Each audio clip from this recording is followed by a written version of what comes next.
I'm your host, Darnell Beckford. I'm here with the legendary Miss Clover Ford, entrepreneur. What else can I say? She got her own show. Now it's on Prime Video, on Tubi, Hopeless Romantic, writer, showrunner. Everything you can think of, she is here, and I'm in her lovely studio. How are you doing today, ma'am? I am doing well. Not legendary. Yeah, I would say legendary because what are you doing right now in the city of Charlotte is definitely legendary, and I don't think we're going to be able to see anything like this ever again. So I really appreciate you for having us here in your lovely studio. I can thank you so much. You're welcome. So my first question here is, how did you come up with the name My Chocolate Films? Ooh, so, long story. How much time we got? As long as you want. So, My Chocolate is the basis of My Chocolate Films, right? So I had a platform. I still have a platform by the name of My Chocolate, which was on the basis of colorism. So I went through colorism growing up and in high school terribly, and to the point that my car was vandalized. And basically that platform was to encourage dark-skinned women and empower them to love the skin that they were in and appreciate the skin that they were in. And then, you know, basically just be bold and beautiful in your chocolate skin. So that was that platform. Behind that platform, I created a short film by the name of Vandalized. And I submitted that to the Charlotte Black Film Festival, connected with one of my brothers, and he connected me to the Charlotte Black Film Festival, and it was accepted.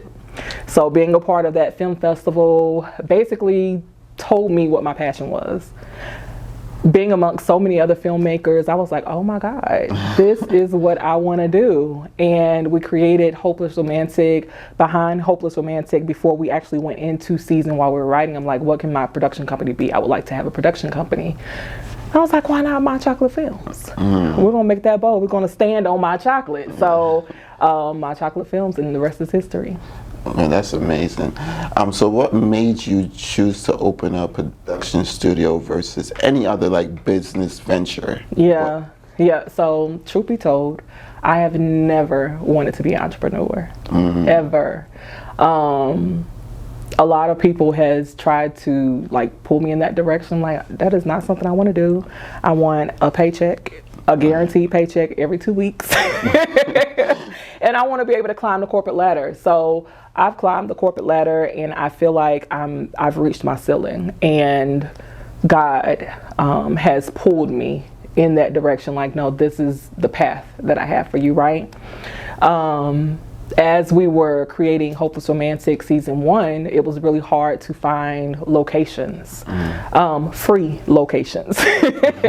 So I said, okay, for season 2, actually, let me back up. So I was like, God, what is it? I was sitting in my bed one Sunday, and I was like, what can I do to kind of bring in stream of income behind Hopeless Romantic, but also My Chocolate Films, that I enjoy doing? And the Spirit was like, you know, you love content. And I'm like, I do. They're having a whole conversation with God in bed. And I'm like, I do, but what? I kid you not, he gave me content studio, what to do with the content studio, start researching it on social media and Google. So I went to social media, I started researching it. There were other content studios in other cities, Atlanta, LA, bigger cities, Dallas, Houston. I was like, okay, dope. So I started following them, doing the research, and I was like, this is what I want to do.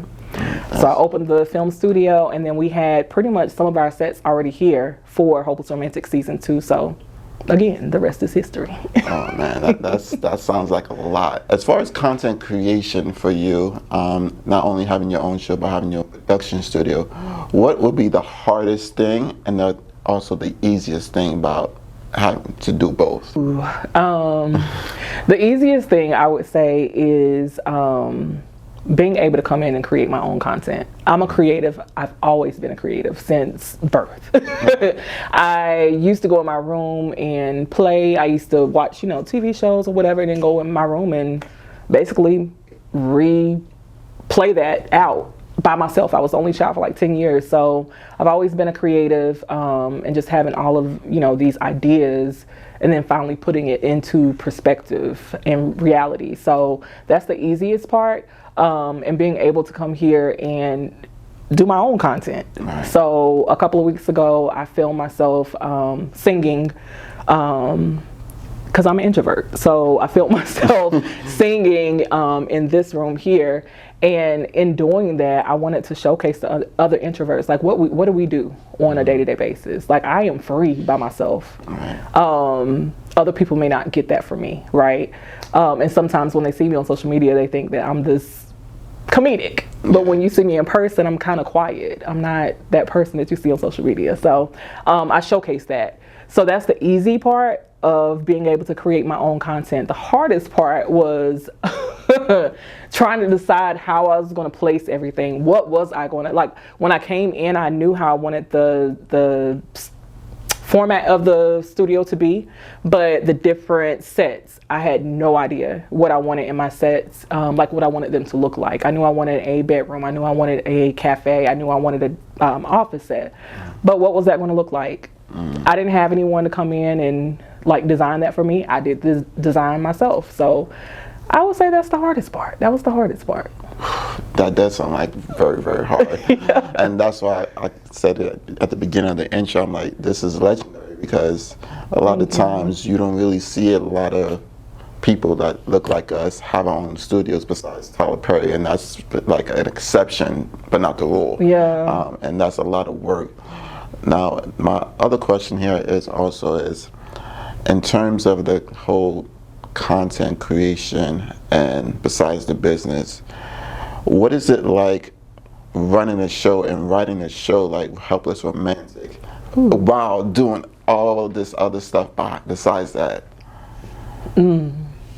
That's crazy you asked that. When I look back and I think about it, I'm like, wow, I don't have a team, helping me to do all of this. I am the team. Aside from when I hire out for the show, then I have a team that's, surrounding me, and they're dope as hell. I thank God for them, each and every one of them. But I would say corporate America prepared me for this. Project management, knowing that, it prepared me for sure, because this is all a project. Right. Getting all of this started and running, that was a project within itself, but also on the side, because I was building the studio out at the same time that we were about to go into production for season 2, that was a project. So really, I guess being organized. I had 3 different notebooks, one for my chocolate films just by itself, one for my chocolate film studio, and then one for Hopeless Romantic. And I was juggling between those 3 notebooks and putting my ideas onto paper, and then deciding, okay, well, what's next in the process, the production process. But having a team for production, I couldn't have done it without any of them. That's the only thing that helped me. So what, and the last question before, you give us a lovely tour of this beautiful studio, which you guys have to come down here. Yes. If you haven't been, our latest episode with DJ Seberger and her manager was filmed here. So you guys have to come down here. If you're a filmmaker, anything to do with content creation, you have to come down here and show support. My final question here is, what is the most common myth about having a production studio, particularly a Black-owned production studio? I saw that question and I thought about it. I don't know if I have an answer for that one. I'm still thinking on that one. The verdicts, it's still out. I don't know. I plead the 5th on that one. I plead the 5th. But a myth, Could be anything. I don't know about a myth, but I would say it goes back to what you were saying. Like it's really not common that you see a black business owner, and especially having their own studio. That's one myth, that we don't have our own. And I think we're up and coming, thriving in Charlotte, so that's kind of new. I would say that I had some people come in and book the studio, and they were shocked to find out that I was the owner. They did not look like us. Yeah, they did not look like us, but when I was like, I'm the owner, they was like, what? You're the owner? I'm like, yeah. So I guess that's one myth, that we're not owners. So, All right. especially of a studio. All right. Now, Miss Clover, now you got to give us a tour, and we got to ask even more questions about how this whole thing came about, as far as the design and everything, and location, everything. Okay. So you guys stay tuned. We about to show you around.